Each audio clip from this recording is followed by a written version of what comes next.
반갑습니다. 지난 2년 반 동안 성령님께서 아드리안 반가운 신부님의 형성적 영성 시리즈 1권에서 7권 중에 1권을 잘 마무리할 수 있도록 이끌어 주셨습니다. 성령님께 깊이 감사드리고 이제 오늘부터는 2권 본격적으로 인간에 대해서, 인간 형성에 대해서 출발을 합니다. 성령님의 큰 영감과 은총 있으시기를 청하면서 우리 모두 이 강의에 전심을 다할 수 있도록 하시면 좋겠습니다. 성령님 고맙습니다. 성부와 성자와 성령의 이름으로 아멘. 인간 형성. 지난 2년 반 동안에 근본적 형성이라는 책을 통해서 여러분들은 아마 태어나서 처음 들어보셨을 거예요. 이런 강의를. 이게 어느 학문에서도 없고 그러나 어느 학문도 다 담은, 또 어느 종교에서도 이렇게까지 설명하지 못하는데 어느 종교의 원리도 다 담은 이런 아주 통합적이면서도 아주 이 전체성을 띠고 있는 이런 원리, 이런 강의를 갖다가 여러분들은 지난 2년 반 동안 들은 거예요. 그 강의 동안에 이 형성하는 신적 신비 하느님께서 이 대우주를 어떻게 창조하셨고 또 나와 이웃 인간을 어떻게 창조하셨는지 이거에 대해서 아주 세밀하게 우리가 생각해 볼 수 있었어요. 그러는 가운데 하나님께서 대우주를 통해서 어떻게 당신의 힘을 드러내고 계시고 인간을 통해서 어떻게 당신의 힘을 드러내시는지, 또 하느님과 인간 간에는 특별히 이런 관상이라는 이런 깊은 차원을 통해서 어떻게 하느님의 영감을 인간에게 주시는지, 이런 부분에 대해서까지도 우리가 공부를 했습니다. 이 기본적인 차원에 대한 공부를 마치고 오늘부터는 이제 이 대우주 내의 가장 중요한 소나무가 아닌, 바다가 아닌, 태양이 아닌, 그럼 뭘까요? 대우주 내에서 가장 중요한 인간에 대한 것을 공부하게 됩니다. 인간에 대해서. 그런데 인간에 대해서 공부하기가 얼마나 참 관심이 높고 그러면서도 쉽지 않은지, 세상에서 뭔가 깊이 생각하는 사람들은 인간에 대한 어떤 그 성찰과 연구를 그치지 않았어요. 철학을 유지해서 오늘날에 이제 심리학에 이르기까지, 그 가운데 의학, 교육학, 인간학, 생물학, 엄청 많은 분야의 사람들이 인간에 대한 걸 연구하기를 원했던 거예요. 근데 가만히 생각해 보면은 우리가 우리의 조상님들이 연구했던 그 많은 거를 갖다가 우리가 학교를 통해서 배워왔고 또 경험해왔고 이런데도 불구하고 아직도 뭘 모르냐? 아직도 내가 누군지를 잘 모른다는 거예요. 아직도 인간이 누군지를 잘 모른다는 거예요. 제가 예를 들어 볼게요. 태어나서 잘 성장한 어떤 자매가 있습니다. 근데 아직 결혼을 못 해봤어요. 그래, 결혼 못 했으니까 아기를 못 낳았죠. 아기를 못 낳은 자매님이 나이가 25, 30이라 그래서 아기 탄생의 신비를 알 수 있겠어요? 아기를 못 낳은 사람은 아기 탄생의 신비를 알 수가 없어요. 그리고 아기 탄생의 신비를 모르는 사람은 아기 성장의 신비를 알 수 있을까요? 몰라요. 이 아이가 유아 때부터 아니면 유치원, 초등학교, 중학교, 고등학교 이렇게 가면서 성장을 하는데 이걸 길러보지 못한 사람은 알 수가 없는 거죠. 그리고 길러봤다고 하더라도 아이를 낳아보기도 하고 길러봤다고 하더라도 이 세상 안에 80억 인구가 살고 있고 80억 인구가 낳는 아이들이 다 달라요. 똑같은 아이가 하나도 없어. 또 똑같은 이 환경과 똑같은 조건 하에서 태어난 애기도 한 명도 없어. 나름대로 다 달라요. 그리고 성장 과정도 다 다르다고. 초등학교 때, 중학교 때, 고등학교 때, 20대 때 이 성장 과정이 다 달라. 노년대까지. 그러니까 인간이 누군지를 알 수 없다. 이런 얘기가 나오는 거예요. 제가 오늘 이 인간 형성에 대한 입문을 갖다가 지금 먼저 인트로덕션을 갖다 말씀드리고 있는데 제가 이 책을 이렇게 번역 과정을 통해서 또 이렇게 번역 후에 많은 묵상 과정을 통해서 제가 머리글을 썼는데 머리글 내용을 오늘 한번 여러분들 들어보시겠습니다. 제가 만드는 새 교재에는 머리글은 안 들어가 있어요. 안 들어가 있는데 오늘 제 강의를 들으면은 충분히 이해가 됩니다. 들어보시죠. 책을 펴내면서 나는 누구인가?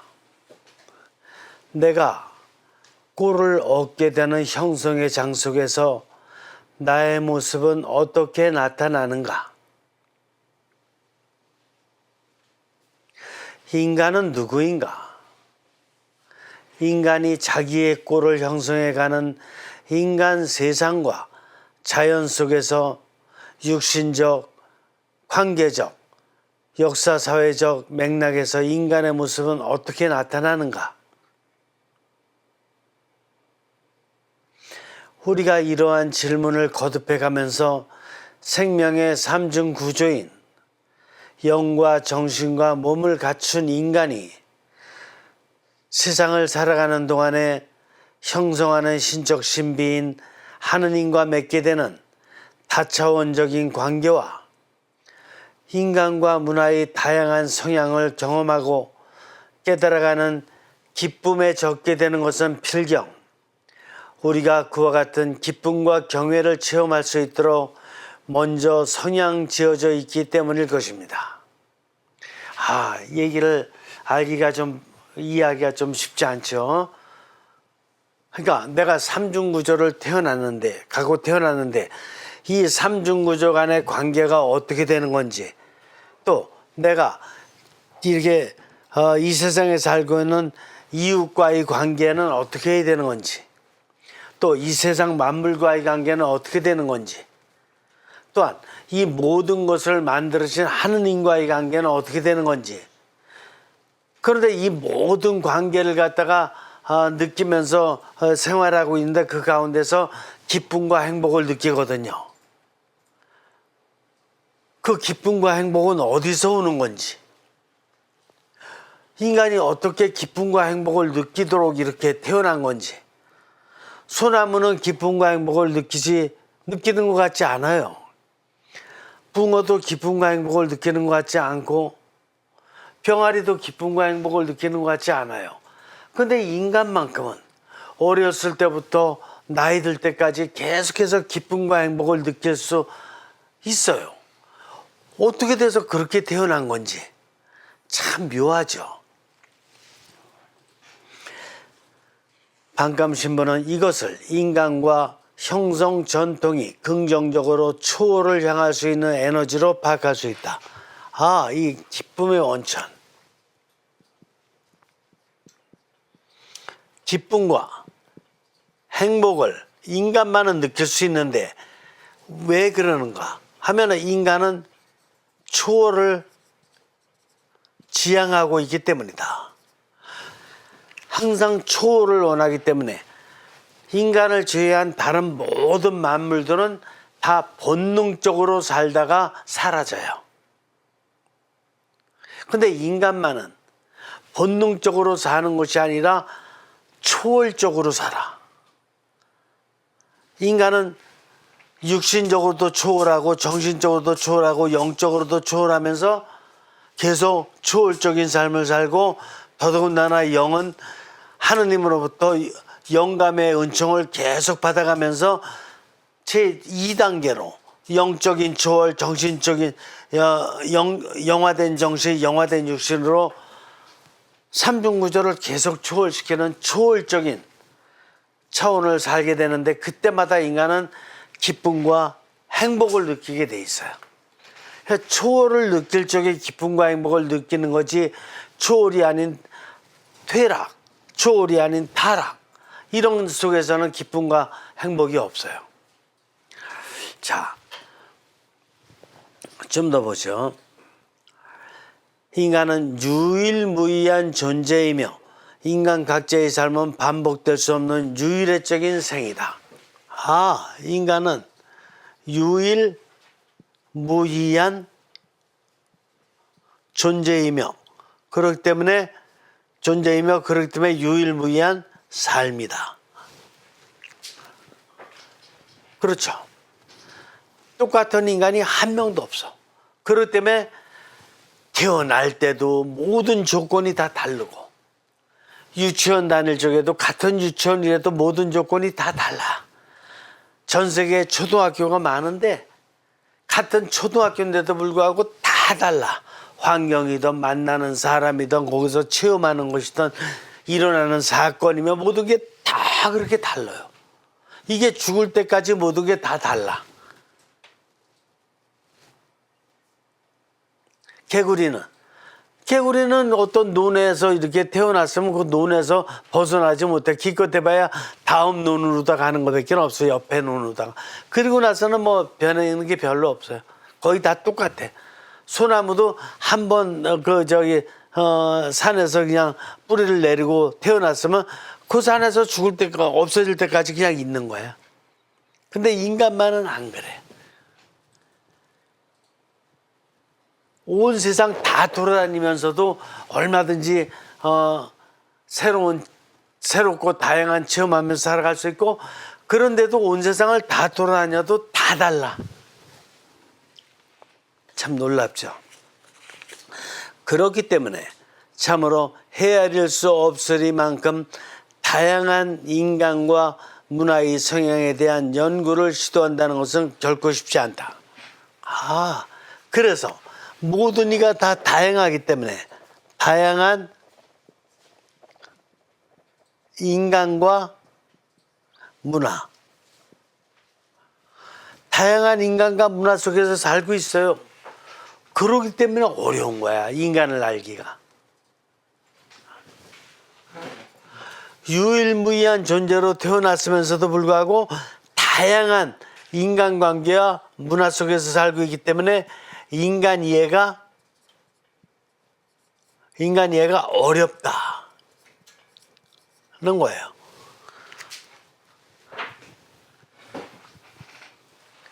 다른 피조물들은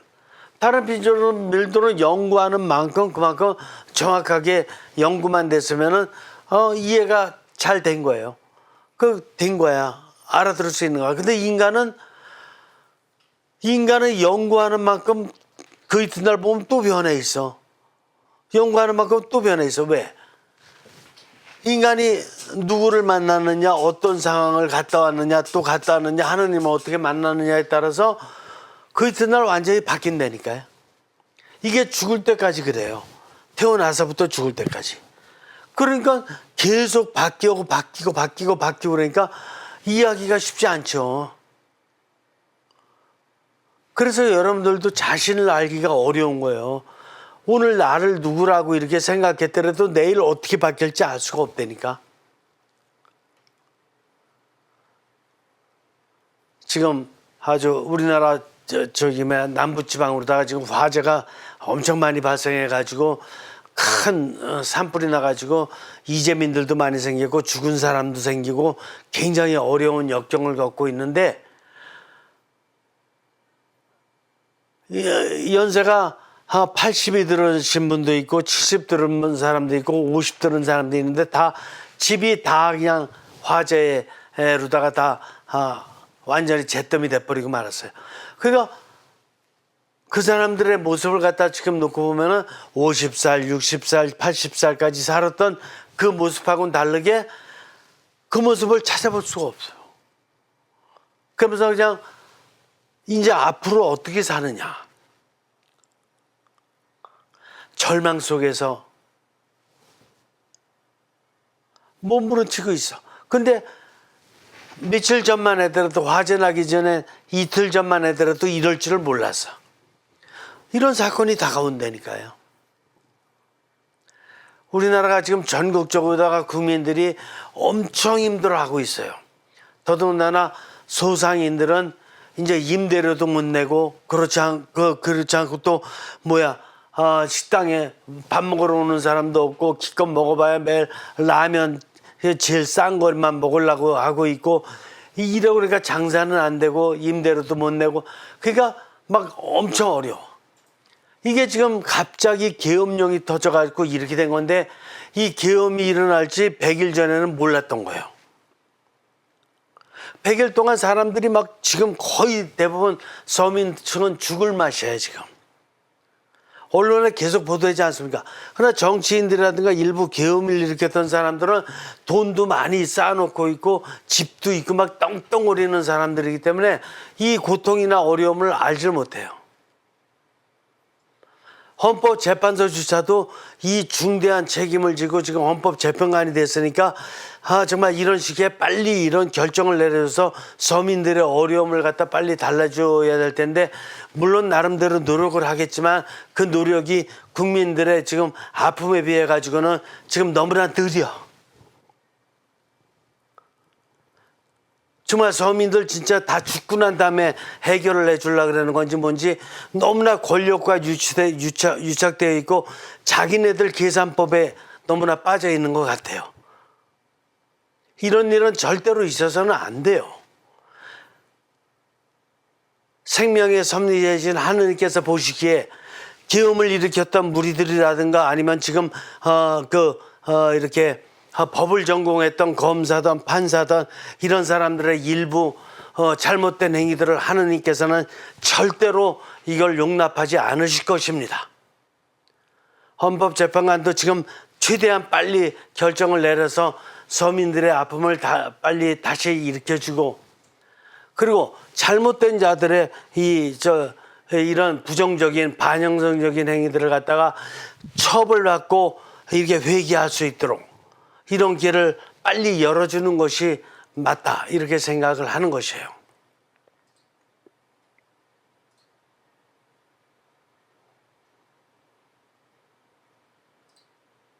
그러니까 100일 전에 이런 일이 일어날 줄을 감히 상상을 못한 국민들이 거의 대부분이었고 3일 전에 이런 화재로다가 이런 고통을 받을지 모르는 남부지방의 사람들이 거의 다였어요. 내일 어떻게 될지를 알 수 없는 것이 인간이다 보니까 인간을 깨닫는다는 것이 쉬워요, 어려워요? 엄청 어려워요. 자, 좀 더 보죠. 독자들은 이 책을 통해서 바로 이러한 총체적인 인간 이해에 관한 길잡이를 만날 수 있게 될 것입니다. 아, 그렇구나. 총체적인 인간 이해.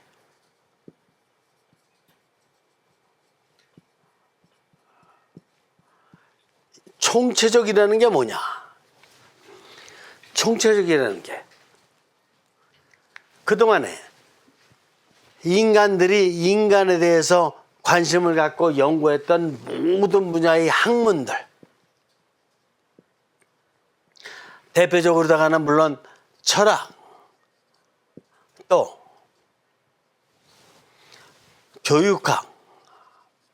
교육학도 아동교육부터 시작해가지고 엄청 분야가 많습니다. 청소년 분야, 교육학 이게 굉장히 많아요. 그 다음에 심리학,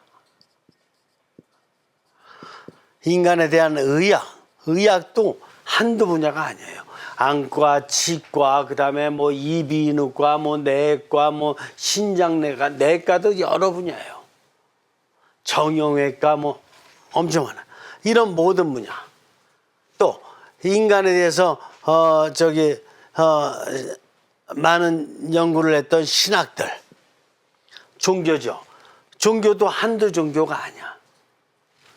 일단 힌두교, 그 다음에 유대교, 그렇죠? 그 다음에 불교, 유교, 그리스도교, 이슬람교.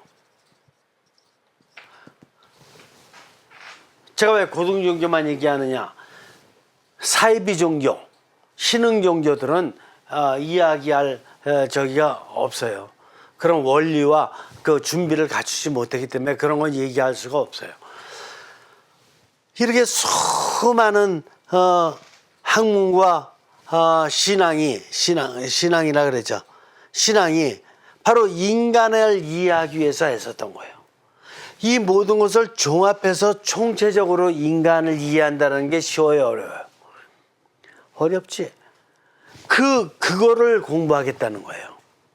한 번에. 그래서 어떤 철학을 전공했던, 교육학을 전공했던, 심리학 전공했던, 의학 전공했던, 하여간 인간에 대해서 어떤 분야를 전공했던 사람이든 어느 종교를 믿는 사람이든 누구나 다 이해할 수 있도록, 그리고 누구나 다 바로 이런 원리의 중심을 두고 자기 자신을 이해할 수 있도록, 바로 이런 모든 분야는 다 부분적인 이해를 하고 있는 거거든요. 부분적인 이해. 근데 부분적인 이해를 하다 보니까 어떻게 되는 거예요?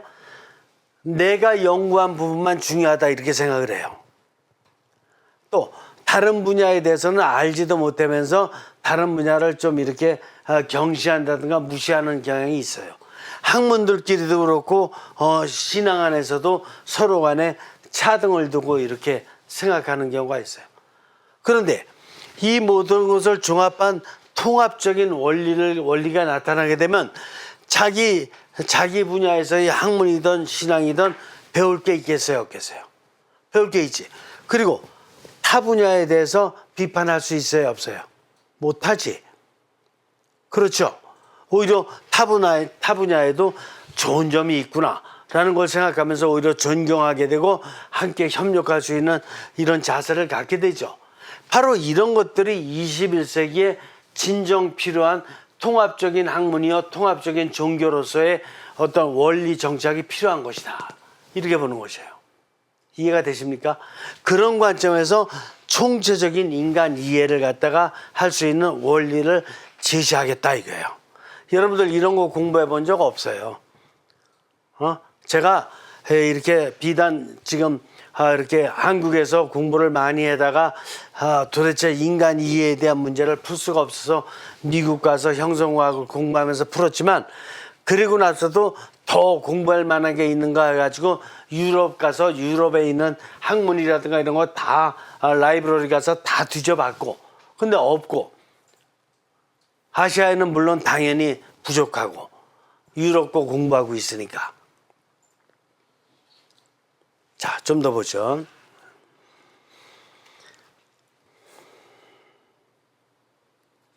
아드리안 반감 신문은 바로 이런 과제 앞에서 형성과학의 특징을 이룬다고 할 수 있을 구체적인 삶에 대한 철저한 관심을 지켜가면서도 인간 형성을 단순히 심리학적 맥락에서 사례 중심으로 접근해 가져가는 않는다.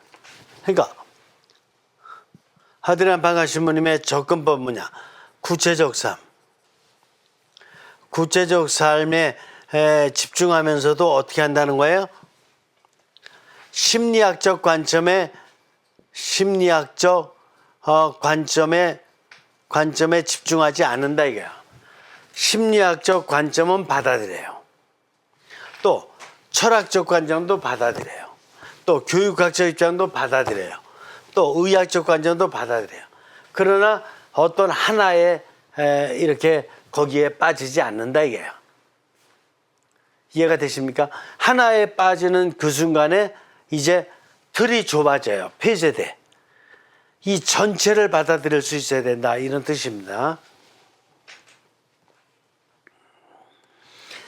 그는 오히려 이 주제를 인간의 신체적 차원에서 시작하면서도 사회 역사적인 맥락을 초월적인 차원에서 통합하고자 총체적인 인간 이해에 대한 계획 속에 통합해 들어가는 것이다. 자, 이러는 가운데 뭐가 있냐? 이런 모든 것들이 학문이든 신앙이든 이런 여러 가지 것들이 뭐로 나타나고 있냐? 이 사회 역사 안에서의 전통과 문화로 나타나고 있어요. 우리 이걸 전통과 문화라고 얘기하는 거예요. 그래서 사회 역사 안에서 이 세상 안에서 이런 학문이든 학문들이든 신앙들이든 다 사회 안에서 여기서 이루어지고 있는데 이것이 세월이 지내다 보니까는 전통이 돼버리고 문화가 돼버린 거예요. 그래서 전통과 문화를 연구해야 돼야 안 해야 돼요. 인간을 알기 위해서는 전통과 문화를 알아야 된다고. 전통과 문화 안에 인간이 했던 모든 학문과 신앙적인 행위들이 다 스며들어가서 있더라고. 자, 바로 이런 점들을 착안하면서 연구한다 이게. 이것이 구체적인 삶 안에 들어와 있어요. 전통과 문화가 구체적인 삶 안에 들어와 있다니까. 자, 이 책에서 저자가 참으로 총체적으로 하느님과 인간 그리고 인간과 인간 사이에 나타날 수 있는 다양한 행위들에 대해 깊은 사랑과 관심을 가지고 문화와 인간의 다양한 성향에 대해서 오랜 기간 지속해온 연구와 묵상의 결실을 함께 나누고자 한다는 사실을 확인할 수 있으라 믿는. 뭐 하는 거예요? 이 하느님과 인간관계, 하느님과 인간관계, 또 인간과 인간관계, 또 인간과 사회 역사관계. 사회 역사관계라는 게 뭐냐? 사회 역사관계라는 게 전통과 문화예요. 전통과 문화. 그리고 이 안에는 만물이 들어가. 대우주의 만물이. 이런 모든 관계를 종합적으로 봐야 된다 이게.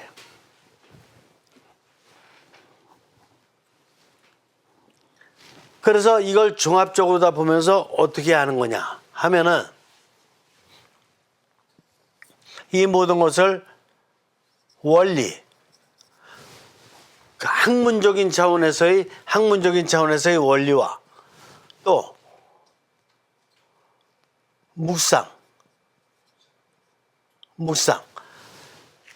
학문적인 차원에서의 원리는 정신으로 하는 것이지만 영적인 차원이 있기 때문에 영적인 차원에서의 묵상까지 겸해서 이 통합을 이루어낸다 이거예요. 우리가 삶을 살 때 그렇게 살아야 돼요.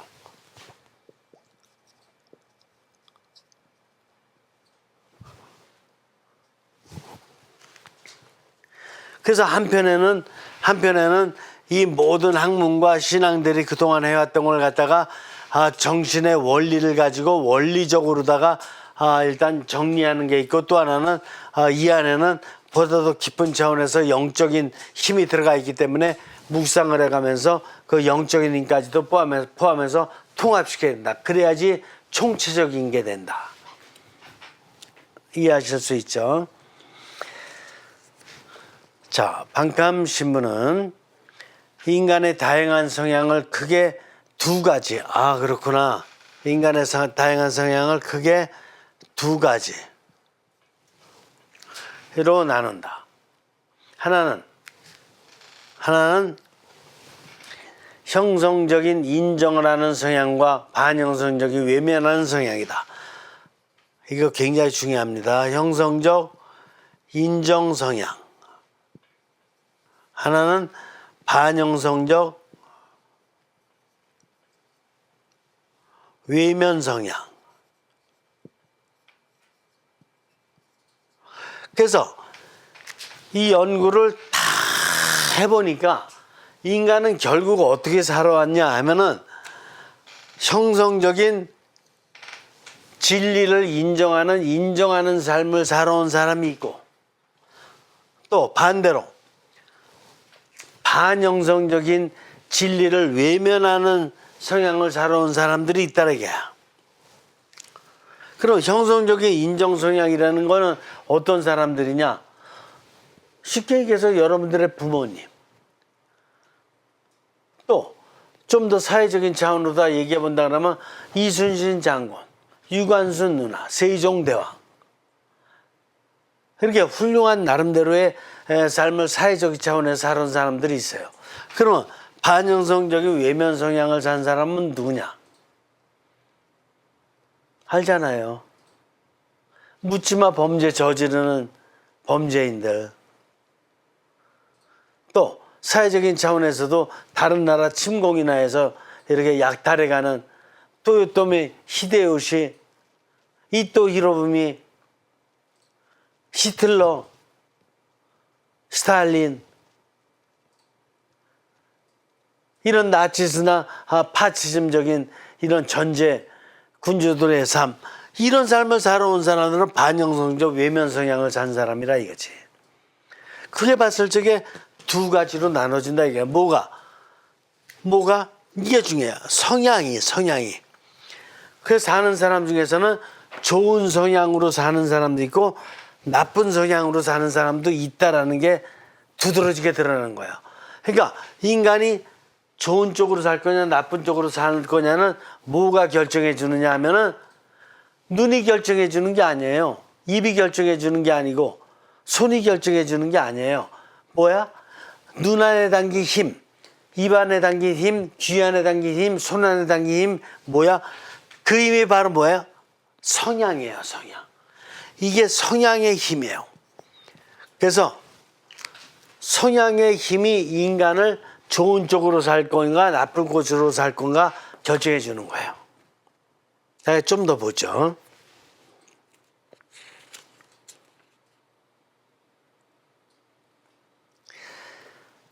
형성적인 성향은 그렇구나. 형성적인 성향입니다. 바로 이렇게 첫 번째 거, 형성적인 성향은 형성의 장에 자신을 열고 유연하게 대처함으로써 삶의 장에서 오는 모두 형성적 에너지를 수용해서 새로운 자연의 삶으로 기투하는 성향들이다. 그렇구나. 이거는 개방돼서 세상에서 나오는, 세상 대우주에서 나오는 모든 힘을 수용해서 어떻게 하는 거예요? 새로운 차원으로 기투한다. 이게 바로 초월이죠. 새로운 차원으로 기투하는 게 초월이에요. 그러니까 잘 사는 사람은 어떻게 잘 살 수 있는 거냐 하면은 잘 사는 사람의 성향이 있는데 이 성향은 어떤 성향이냐면 항상 자신을 개방해. 어따 이 세상 전부에, 형성의 장 전부에, 이웃에도 상황에도 세계에도 하느님께도 다 개방해.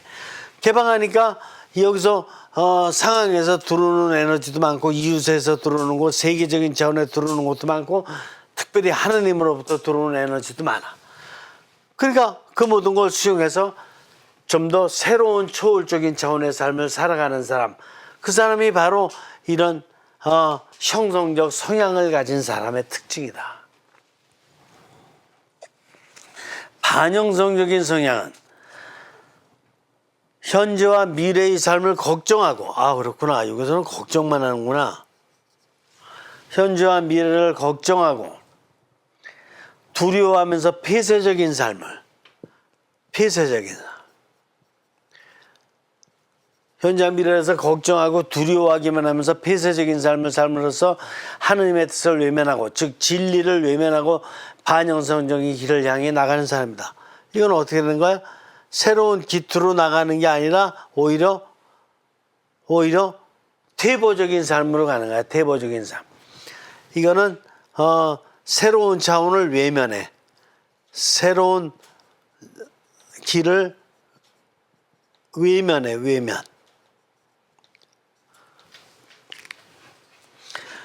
외면하면서 반영성적인 삶을 사는 거예요. 나쁜 일만 하는 거예요. 그러니까 습관도 나쁘게 만들고.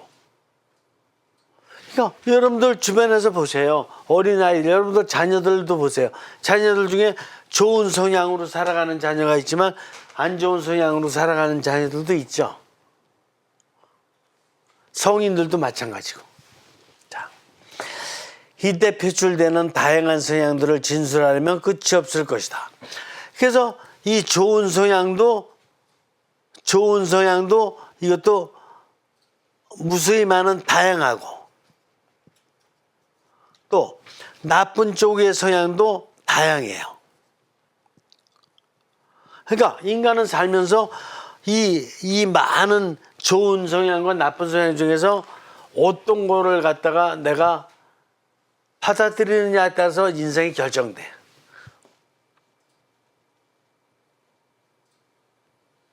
인생은 성향의 힘으로 결정된다. 이렇게 보는 거예요. 자, 한 가지 예를 보는 거예요. 신학교 생활을 예를 들어봤어요. 제가 신학교 생활을 했으니까 생각해보자. 어떤 한 학생의 경우 아침 기도, 미사, 식사, 학습, 그리고 오후에 운동 내지 등산과 같은 활동을 성실하게 수행하는 가운데 신학교의 상황에서 오는 영적, 정신적, 육신적 에너지를 잘 체득할 수 있을 것이다. 그렇다면 그의 삶은 기쁘고 자유스럽고 평화스러울 것이다. 그러면 자연스럽게 그의 영, 정신, 육신은 형성적 성향 쪽으로 강화되어 갈 것이다. 쉽죠? 그죠? 신학생이 있다 이거야. 근데 신학생이 육신적이든 정신적이든 영적이든 아주 기쁘게 아주 잘 생활하고 있어요. 그러면 육신의 성향도 정신의 성향도 영적 성향도 점점 더 좋아질 거 아니에요? 거기에 행복과 기쁨과 자유와 모든 게 다 있는 거지. 이와는 달리 반대의 삶을 사는 사람들도 있는 거로구나. 이와는 달리 어떤 신학생은 신학교에서의 전반적인 생활 속에서 게으르고 자기중심적인 행태를 드러내면서 과거로부터 억압되어 온 욕구들을 치유하지 못한 채 움츠리고 긴장하고 도피적인 두려움까지 느끼는 성향의 생활을 계속할 수 있을 것이다. 그렇죠. 신학교 들어왔는데 이 두 가지 면이 다 있어요. 어떤 사람은 정말 기쁘게 이런 아주 형성적 성향, 인정하는 성향을 가지고 행복하게 살아가는 사람, 점점 더 행복이 초월되면서 사는 사람이 있고, 어떤 사람은 걱정만 하는 거야. 중고등학교 때 공부 못했다고 이번에도 또 그냥 성적 나빠지면 어떠나, 이렇게 운동에다 또 다리 부러지면 어떠나, 여기서 성적 못 받아가지고 쫓겨나면 어떠나, 이런 걱정과 두려움과 이런 것 속에서 점점 더 자기를 폐쇄시키는 이런 신학생이 있다니까요.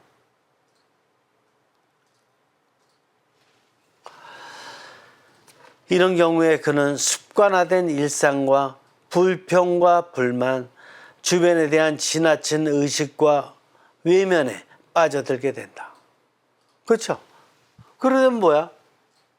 공부도 안 되고 운동도 안 되고 밥 먹어도 맛도 없고, 그러다 보니까 시험 볼 거 걱정만 되고 잠도 안 오고 쫓겨나면 어떨까 이런 생각만 하고, 그러니까 그 사람한테 생기는 성향은 어떤 성향이겠어요? 좋은 성향?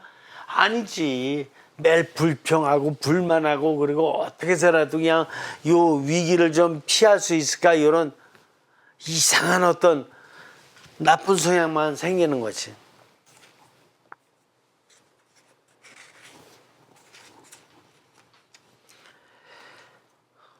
그리하여 그의 영, 정신, 육신은 반영성적 성향 쪽으로 강화되어 갈 것이다. 이런 두 가지 성향은 개인과 여러 공동체에 있어서는 물론 국가 세계적인 차원에 있어서도 정치, 경제, 사회, 문화의 모든 측면과 관련해서도 그대로 나타날 수 있다. 이게 지금 하나의 신학생 예를 들어봤지만 신학생뿐만 아니에요. 이게 신학생뿐만 아니라 어느 분야에 있던 사람도 다 그래. 정치 분야에 있던, 경제 분야에 있던, 법 분야에 있던, 아니면 농사를 짓던, 아니면 뭐 광부든, 어떤 교사든, 모든 분야에 있는 사람들이 다 그래요. 이 둘 중에 하나의 성향을 가진 거야. 둘 중에 하나의 성향을. 좋은 성향 쪽이냐, 나쁜 성향 쪽이냐. 그러니까 이 성향이 인생을 결정하는 거예요. 그 성향이 얼마나 중요해. 그래서 이게 뭐야? 인간 형성이라는 거는 성향 문제예요. 인간이 어떤 성향을 가졌느냐에 따라서 인간다운 형성을 할 수가 있고, 또 어떤 성향을 가졌냐에 따라서 인간답지 못한 형성을 할 수 있다니까.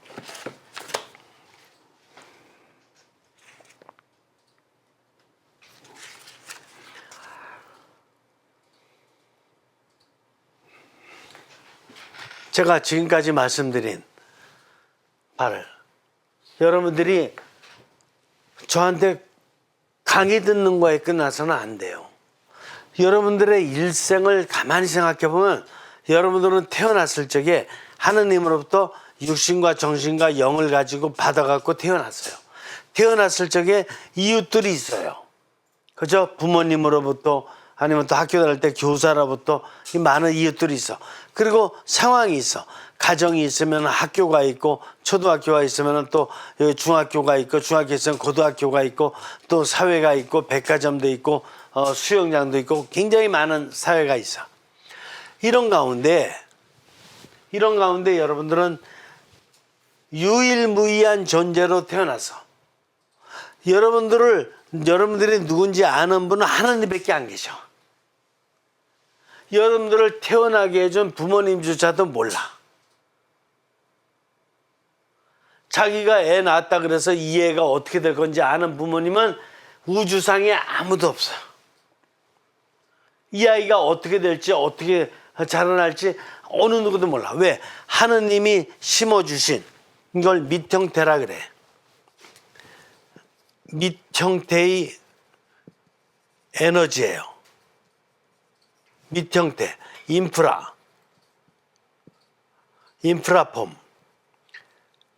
인프라폼이 뭐냐? 인프라폼이, 우리 인간이 받은 인프라폼이 육신, 정신, 영 세 가지예요. 근데 이 안에는 어마어마한 에너지가 담겨 있어. 육신 안에 어마어마한 에너지. 그러니까 그게 전 세계 어디를 가더라도 다 볼 수 있을 눈 안에 어마어마한 에너지. 입을 가지고 어떤 말도 다 할 수 있는 에너지.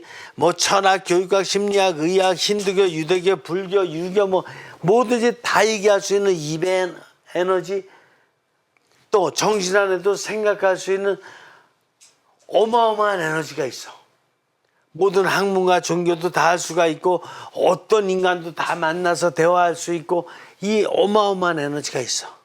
영 안에는 또 특별히 하느님을 만나갖고 하느님과 대화할 수 있는 어마어마한 에너지가 있어. 이 밑형태가 이 어마어마한 에너지를 갖고 있는 거야. 이 에너지가 처음에는 발휘가 잘 안 돼요.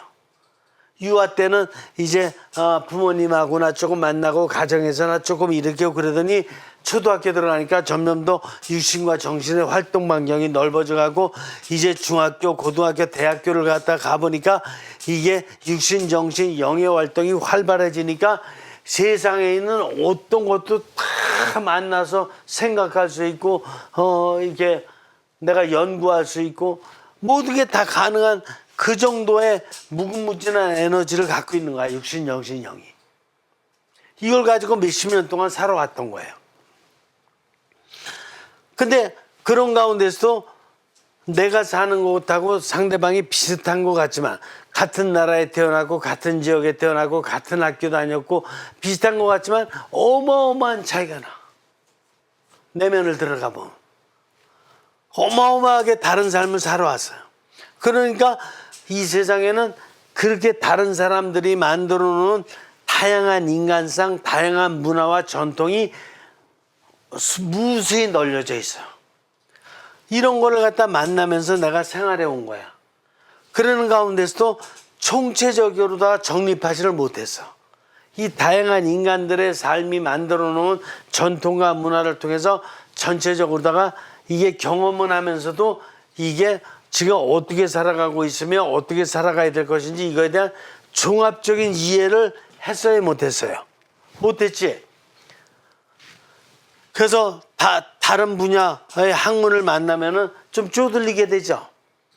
내가 전공 안 한 분야, 철학자 만나면 쪼들리고, 교육학자 만나면 또 쪼들리고, 심리학자 만나면 또 쪼들리고, 의학자 만나면 쪼들리고, 내가 했던 분야와 다르니까. 또 학문에서도, 종교에서도 마찬가지야. 힌두교인들 만나면 또 쪼들리고, 또 유대인들 만나면 쪼들리고, 이렇게 타종교 사람들 만나면 또 쪼들려. 왜? 전체적인 걸 이해를 못하고 있으니까. 그러니까 이 다양한 사람들이 만들어 놓은 학문과 이 신앙의 전통들 안에서 만나기만 하면 다 사실은 내가 쪼들려.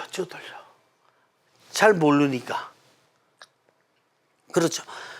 그러니까 총체적인 거를 이해만 한다면은 어느 학문에 전공을 한 사람이든 어느 신앙을 가진 사람이든 여유 있게 느긋하게 만나서 대화 나누면서 서로 간에 좋고 또 부족한 점을 나눌 수 있으려면 내가 총체적으로 다 이해를 못하고 있으니까 누구를 만나도 불안해. 걱정되고. 이런 거예요. 저기 미국에서 제가 처음에 영어 이렇게 그러니까 영어가 딸리니까 랭귀지 스쿨부터 공부해가지고 6개월 동안 랭귀지 스쿨 했는데 근데 영어를 공부하러 갔으니까 외국인이 대화를 시키면은 기뻐해야 되잖아. 근데 식당에 가서 카페테리아에 가서 이제 식사를 하고 있는데 내가 앉은 자리에 외국인이 옆에 앉아 있으면 내가 랭귀지 스쿨 때 그러면 대화할 수 있으니까 굉장히 기쁘잖아요. 근데 안 기뻐. 왜? 이 사람이 이제 나한테 How's your school? 이렇게 한번 물어보잖아요. 그러면 나는 그 다음에 답변을 하지를 못해. 왜? 히어링이 안 돼서. How are you 정도는 알겠는데 How was your school yesterday? 이렇게 물어보면 그게 무슨 얘기하는 건지 겁나갖고 두려워가지고 그래서 외국인이 앞에 앉은 게 오히려 겁나. 힌두교인 만나는 게 겁난다니까. 유대인 만나는 게 겁나고 불교 유교 신자 만나는 게 겁나고. 왜냐면 타종교에 대해서 모르니까 말 시킬까 봐. 제가 예로 들으는 거예요. 예로. 근데 실제가 그래. 몰라. 괜히 정치인들 만나면 겁나고 법조인들 만나면 겁나고. 왜? 모르니까 그 사람들하고 어떻게 대화해 나갈 될지 그런 거잖아요.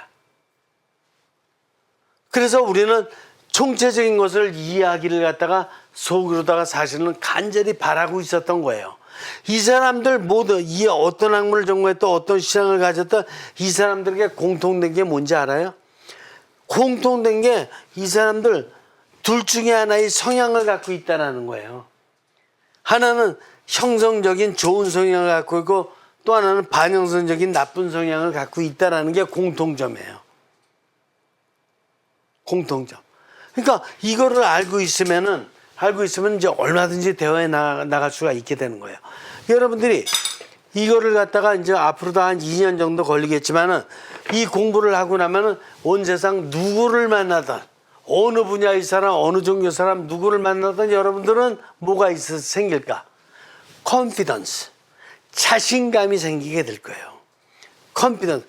그냥 내가 아는 것만 알고 내 거 안에서만 이렇게 움츠리고 있으면 그게 음물한 개구리라는 거예요.